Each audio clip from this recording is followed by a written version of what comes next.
ভগবান শ্রীকৃষ্ণ একবার বলেছিলেন কলিযুগের কিছু নারী কেন পরপুরুষের সঙ্গে সম্পর্ক স্থাপন করে। বন্ধুরা, এক সময়ের কথা যখন ভগবান শ্রীকৃষ্ণ দ্বারকা নগরীতে রাজসিংহাসনে আসীন ছিলেন, তখন দেবী রুক্মিণী তার কাছে এসে বললেন, প্রভু, আজ যখন আমি আপনার সঙ্গে দেখা করতে আসছিলাম তখন পৃথিবীলোকে দেখলাম কিছু নারী স্বামী থাকা সত্ত্বেও পরপুরুষের সঙ্গে সম্পর্ক করছে এবং স্বামীকে ধোকায় রাখছে।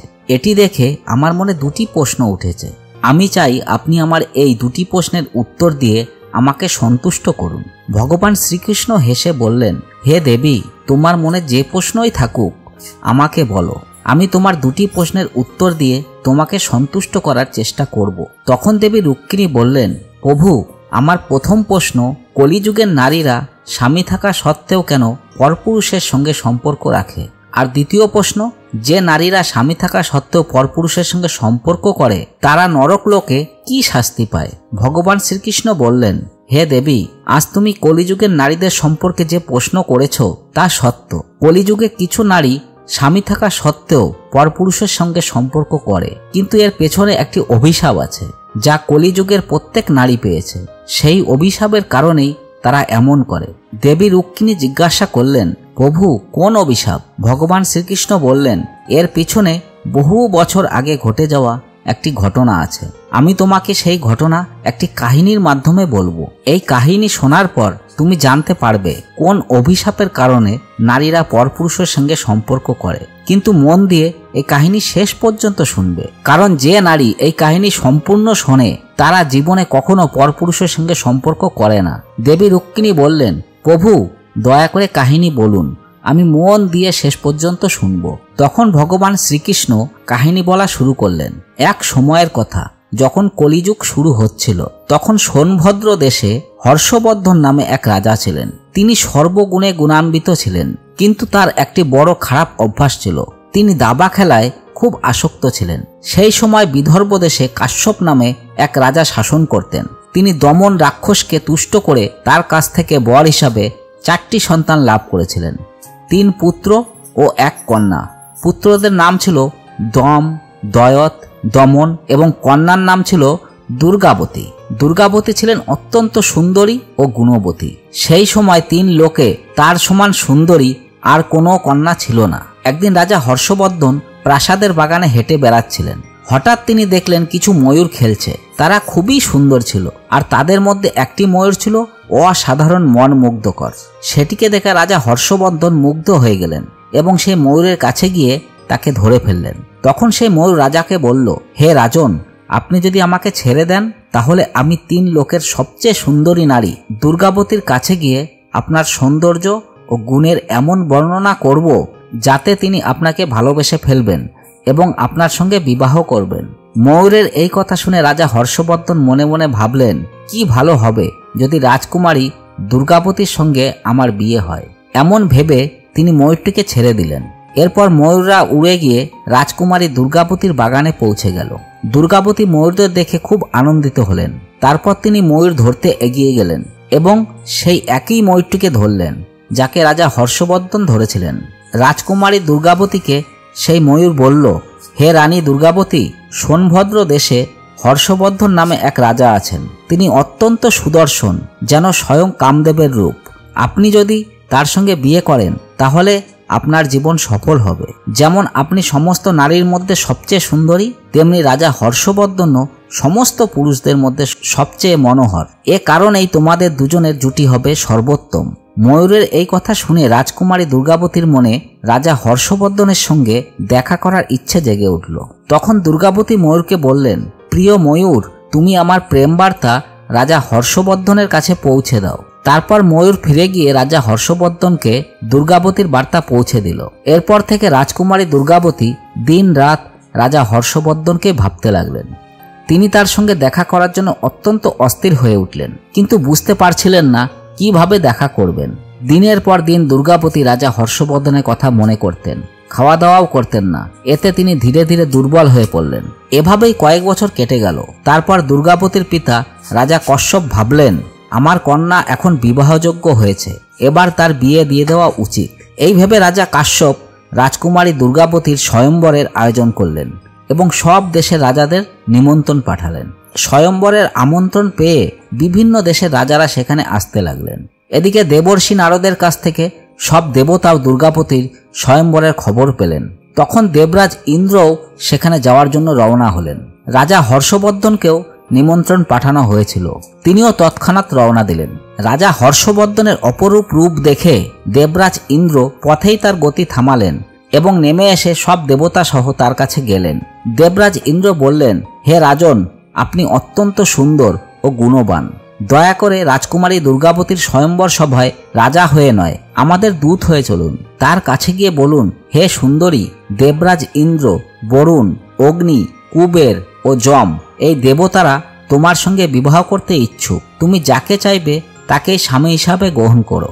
ইন্দ্রের এই কথা শুনে রাজা হর্ষবর্ধন বললেন, হে প্রভু, আমি কিভাবে একজন দূত হয়ে যেতে পারি? যখন আমাদের উদ্দেশ্য এক, আমিও তো রাজকুমারী দুর্গাবতীর সঙ্গে বিবাহ করতে চাই, তাই আমি আপনার দূত হতে পারবো না। তখন দেবরাজ ইন্দ্র বললেন, হে নর, তুমি কিভাবে আমাদের কথা অমান্য করতে পারো? যদি আমাদের কথা না মানো তবে তোমার সঙ্গে খুবই খারাপ হবে।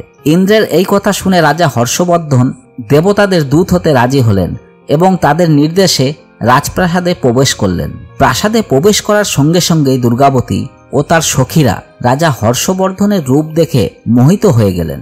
লজ্জায় তারা কিছুই বলতে পারছিলেন না। তখন রাজা হর্ষবর্ধন বললেন, হে রাজকুমারী দুর্গাবতী, আমি এখানে দেবতাদের দূত হয়ে এসেছি। স্বর্গের দেবতারা তোমার সঙ্গে বিবাহ করতে চান। তুমি তাদের মধ্যে যে কোনো একজনকে বেছে নাও এবং তার সঙ্গে বিবাহ করো। আমি রাজা হয়ে নয়, দূত হয়ে এখানে এসেছি। দেবতাদের শক্তিতে আমি তোমাদের প্রাসাদে প্রবেশ করেছি, তাই আমাকে কেউ দেখতে পায়নি। আমি দেবতাদের বার্তা পৌঁছে দিয়েছি। এখন তুমি যাকে চাও তার সঙ্গে বিবাহ করো। এরপর ভগবান শ্রীকৃষ্ণ দেবী রুক্মিণীকে বললেন, হে দেবী, এবার মন দিয়ে শোনো, কারণ এখনই তুমি জানতে পারবে কোন অভিশাপের কারণে কলিযুগের নারীরা পরপুরুষের সঙ্গে সম্পর্ক করে। দেবী রুক্মিণী বললেন, ঠিক আছে। তখন শ্রীকৃষ্ণ বললেন, রাজকুমারী দুর্গাবতী রাজা হর্ষবর্ধনকে বললেন, হে রাজন, আমি অন্য কারো সঙ্গে নয়, শুধু আপনার সঙ্গেই বিবাহ করতে চাই। আপনার বাইরে আর কাউকে আমার প্রয়োজন নেই। যেদিন থেকে আমি ময়ূরের কথা শুনেছি সেদিন থেকেই আপনার সঙ্গে দেখা করার জন্য ব্যাকুল হয়ে আছি। সেই থেকেই আমি আপনাকে ভীষণ ভালোবাসতে শুরু করেছি। আপনার জন্যই আমি রাজাদের এই সমাবেশ করেছি। আমার একটাই প্রার্থনা, আপনি রাজা হয়ে এখানে আসুন এবং আমাকে বিবাহ করুন।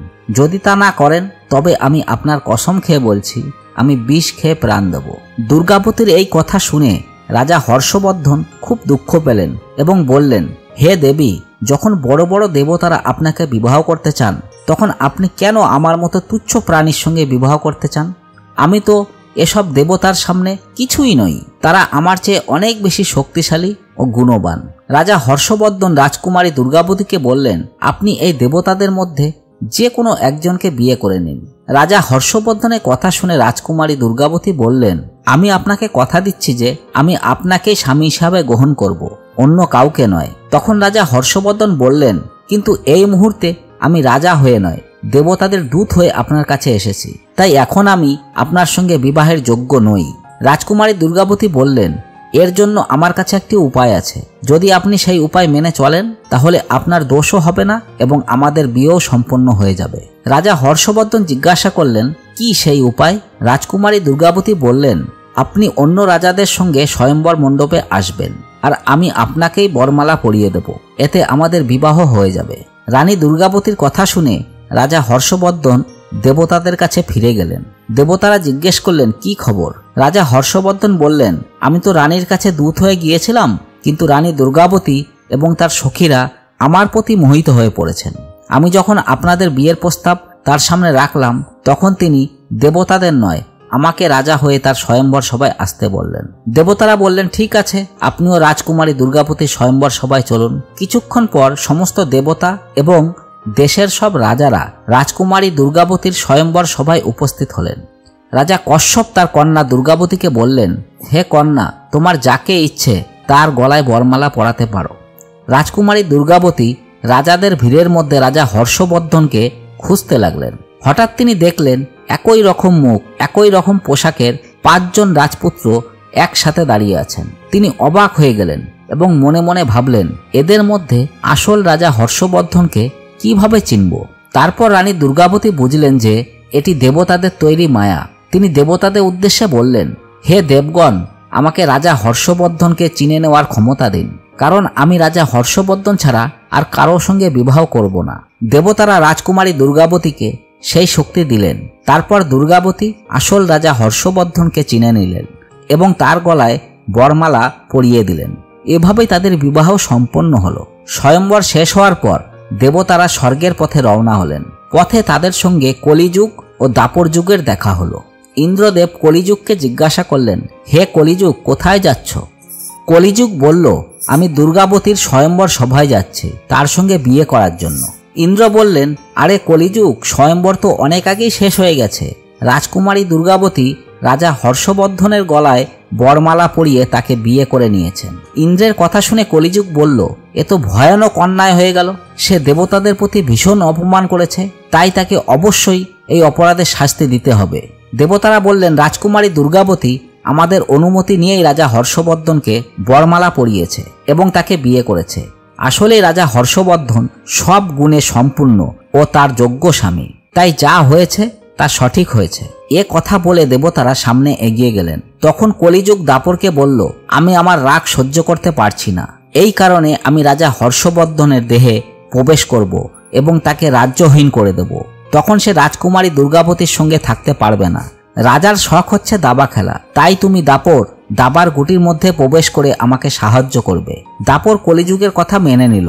এরপর দুজনে মিলে রাজা হর্ষবর্ধনের কাছে গেল, কিন্তু কলিযুগ কোনোভাবেই তার শরীরে প্রবেশের সুযোগ পাচ্ছিল না। সে শুধু একটি সুযোগের অপেক্ষায় ছিল। এভাবেই সময় কেটে যাচ্ছিল, কিন্তু কিছুই করতে পারছিল না। 16 বছর পরে একদিন সন্ধ্যাবেলায় রাজা হর্ষবর্ধন প্রস্রাব করে হাত পা না ধুয়ে খেতে বসে পড়লেন। সেই অপবিত্র অবস্থায় কলিযুগ সুযোগ পেয়ে গেল এবং সঙ্গে সঙ্গে তার দেহে প্রবেশ করল। কলিযুগ এরপর অন্য একটি রূপ নিয়ে হর্ষবর্ধনের ভাই বিক্রমাদিত্যের কাছে গেল, যিনি আলাদা রাজ্য শাসন করতেন। কলিযুগ বলল, হে রাজন, তুমি তোমার ভাই রাজা হর্ষবর্ধনের সঙ্গে দাবা খেলো। আমি তোমাকে প্রতিশ্রুতি দিচ্ছি, আমি এমনভাবে সাহায্য করব যাতে তুমি তার রাজ্য জিতে নাও। বিক্রমাদিত্য রাজ্যের লোভে রাজি হয়ে গেল এবং দ্রুত রাজা হর্ষবর্ধনের কাছে এসে বলল, চলো দাবা খেলি। রাজা হর্ষবর্ধন বললেন, ঠিক আছে। দাবা খেলা শুরু হলো। রাজা হর্ষবর্ধনের শরীরে কলিযুগ প্রবেশ করেছে এবং দাবার গুটির মধ্যে দাপর বসে আছে। তাই যেই দাওয়াই লাগানো হোক না কেন, হর্ষবর্ধন হারতেই থাকলেন। প্রজা ও মন্ত্রীরা রাজাকে থামাতে চাইলেন, কিন্তু তিনি শুনলেন না। একের পর এক সবকিছু হারিয়ে ফেললেন। খবর রানীর কানে যেতেই দুর্গাবতী এসে বললেন, হে স্বামী, এইভাবে তো আপনি সব হারিয়ে ফেলবেন, দয়া করে থামুন। কিন্তু কলিযুগের প্রভাবে হর্ষবর্ধন রানীর কথা একেবারেই শুনলেন না। শেষে যা কিছু ছিল সব দাবায় হারিয়ে গেল। আর কিছু বাকি না থাকায় বিক্রমাদিত্য বলল, এখন তোমার কাছে দাওয়াই লাগানোর মতো কি আছে? যদি কিছু থাকে সেটাও দাও। রাজা বললেন, এখন আমার কাছে আর কিছুই নেই। সব হারানোর পর রাজা হর্ষবর্ধন ও রানী দুর্গাবতী জঙ্গলে চলে গেলেন। ঘাসফুস দিয়ে একটি কুঁড়ে ঘর বানিয়ে বসবাস শুরু করলেন। খাবারের অভাবে তাদের অবস্থা শোচনীয় হয়ে উঠল। একদিন রাজা বললেন, দেখো দুর্গাবতী, এখানে অনেক পথ রয়েছে। একটি যায় অবন্তীর দিকে, অন্যটি দক্ষিণ দেশে, আর সামনে বিন্ধ্যাচল পর্বত, আর একটি কৌশল দেশের পথ। রানীর চোখে জল এসে গেল। তিনি বললেন, আপনাকে ছেড়ে আমি কোথাও যাব না। দুঃখে আপনার সঙ্গ দেওয়া আমার প্রথম ধর্ম। রাজা মনে মনে ভাবলেন, আমার স্ত্রী আমাকে কত ভালোবাসে, আমার কারণে সেও দুঃখ পাচ্ছে। যদি সে আমাকে বিয়ে না করত, এত কষ্ট পেতে হতো না। সন্ধ্যায় নিরাপদ জায়গা দেখে দুজনে শুয়ে পড়লেন। রানী ঘুমিয়ে গেলে রাজা মনে করলেন, আমি যদি চলে যাই, সে তার পিতার রাজ্যে ফিরে যাবে এবং আর কষ্ট পাবে না। এই ভেবে রানীকে ঘুমন্ত অবস্থায় রেখে রাজা চলে গেলেন। ঘুম ভেঙে রানী স্বামীকে না পেয়ে চারিদিকে খুঁজতে লাগলেন। হঠাৎ একটি সিংহ দেখে তিনি ভয় পেয়ে চিৎকার শুরু করলেন। শব্দ শুনে এক শিকারী ছুটে এলো। শিকারী সিংহকে তাড়িয়ে দিয়ে রানীকে নিজের কুড়েতে নিয়ে গেল এবং খাবার দিল। রানীর সৌন্দর্যে মোহিত হয়ে সে মিষ্টি কথায় তাকে প্রলুব্ধ করার চেষ্টা করল। রানী তার মনোভাব বুঝে তাকে বারবার বিরত করলেন, কিন্তু যখন কিছুতেই সে থামল না, তখন রানী বললেন, যদি আমি রাজা হর্ষবর্ধন ছাড়া কখনো অন্য কারো কথা না ভেবে থাকি এবং এটি যদি সত্যি হয়, তবে এই মুহূর্তে তুমি ভস্ম হয়ে মারা যাবে। বাক্য শেষ হতে শিকারী মারা গেল। এরপর রানী স্বামীর খোঁজে জঙ্গলে ঘুরতে লাগলেন। হঠাৎ রাজমহলের এক রাজমাতার সঙ্গে দেখা হলো। রাজমাতা জিজ্ঞেস করলেন, হে সুন্দরী, তুমি কে? জঙ্গলে একা কি করছো? রানী বললেন, হে রাজমাতা, আমি রাজা হর্ষবর্ধনের স্ত্রী। আমার স্বামী দাবা খেলায় সবকিছু হারিয়ে ফেলেছেন। সেই কারণে আমাদের দুজনকে জঙ্গলে এসে থাকতে হচ্ছে। একদিন রাতে আমার স্বামী হঠাৎ করে কোথাও চলে গেলেন, আর আমি তখন থেকে তার খোঁজে জঙ্গলে এদিক ওদিক ঘুরে বেড়াচ্ছি। রানী দুর্গাবতীর এই কথা শুনে রাজমাতার মন কেঁদে ওঠে। তিনি রানীকে নিজের প্রাসাদে নিয়ে যান এবং বলেন, যতদিন না আপনার স্বামীকে খুঁজে পাওয়া যাচ্ছে ততদিন আপনি এই প্রাসাদেই থাকুন। তারপর রানী দুর্গাবতী সেখানেই থাকতে শুরু করেন। অন্যদিকে রাজা হর্ষবর্ধন জঙ্গলে ঘুরে বেড়াচ্ছিলেন। হঠাৎ আকাশে বজ্রপাত হয় এবং সেই সময় জঙ্গলে আগুন ধরে যায়। এমন সময় তিনি কারো চিৎকার শুনতে পান এবং দ্রুত সেই দিকে দৌড়ে যান। সেখানে পৌঁছে দেখেন নাগরাজ কুণ্ডলী মেরে বসে আছেন। রাজা হর্ষবর্ধন তাকে জিজ্ঞাসা করলেন, হে নাগরাজ, আপনি কে? এখানে এভাবে কেন বসে আছেন? নাগরাজ উত্তর দিলেন, হে রাজন, আমি কর্কটক নামের এক সাপ। আমি নারদ মুনিকে ঠকিয়েছিলাম, তাই তিনি আমাকে অভিশাপ দিয়েছিলেন। যতক্ষণ না রাজা হর্ষবর্ধন আমাকে তুলে নেবেন ততক্ষণ আমি এখানেই পড়ে থাকব। আপনি আমাকে তুলে নিলে এই অভিশাপ থেকে মুক্তি পাব। তারপর রাজা হর্ষবর্ধন সাপটিকে তুলে নিয়ে জঙ্গল থেকে বাইরে নিয়ে এলেন। এরপর কর্কটক নাগরাজাকে দংশন করে বলল, হে রাজন, আমি আপনার রূপ পরিবর্তন করে দিয়েছি যাতে আপনাকে কেউ চিনতে না পারে। এখন আপনি নির্ভয় হয়ে যেতে পারবেন। এই বলে কর্কটক অন্তর্ধান হয়ে গেলেন। এদিকে ভগবান শ্রীকৃষ্ণ গল্পটি বলতে বলতে দেবী রুক্মিণীকে বললেন, হে দেবী, এরপর যখন রাজা কশ্যপ জানতে পারলেন যে তার জামাই হর্ষবর্ধন এবং মেয়ে দুর্গাবতী প্রাসাদ ছেড়ে জঙ্গলে বসবাস শুরু করেছেন, তখন তিনি সুখদেব নামের এক ব্রাহ্মণকে তাদের খোঁজে পাঠালেন। সুখদেব রানী দুর্গাবতীকে খুঁজতে খুঁজতে সেই প্রাসাদে পৌঁছে গেলেন যেখানে রানী দুর্গাবতী থাকছিলেন। তিনি রানীর কাছে গিয়ে বললেন, আমাকে আপনার পিতাশ্রী পাঠিয়েছেন। তিনি বলেছেন আপনাকে এবং আপনার স্বামী রাজা হর্ষবর্ধনকে তার দরবারে নিয়ে যেতে। তখন রানী দুর্গাবতী তাকে সব কথা জানালেন এবং বললেন, রাজা হর্ষবর্ধন অনেকদিন ধরে নিখোঁজ, আর আমি তার খোঁজে ঘুরে বেড়াচ্ছি। রানীর কথা শুনে সুখদেব রাজা কশ্যপের কাছে ফিরে গেলেন এবং সবকিছু জানালেন। এসব শুনে রাজা কশ্যপ সিদ্ধান্ত নিলেন তার কন্যা দুর্গাবতীর পুনরায় বিয়ে দেবেন। তারপর তিনি দুর্গাবতীকে প্রাসাদে ডেকে পাঠালেন এবং সব রাজ্যে তার স্বয়ম্বরের ঘোষণা করলেন। যখন রাজা হর্ষবর্ধন জানতে পারলেন যে রানী দুর্গাবতীর পুনরায় বিয়ে হতে যাচ্ছে, তখন তিনি প্রচণ্ড রাগে ফেটে পড়লেন। রানীর স্বয়ম্বর অনুষ্ঠানে বহু দেশের রাজারা এলেন।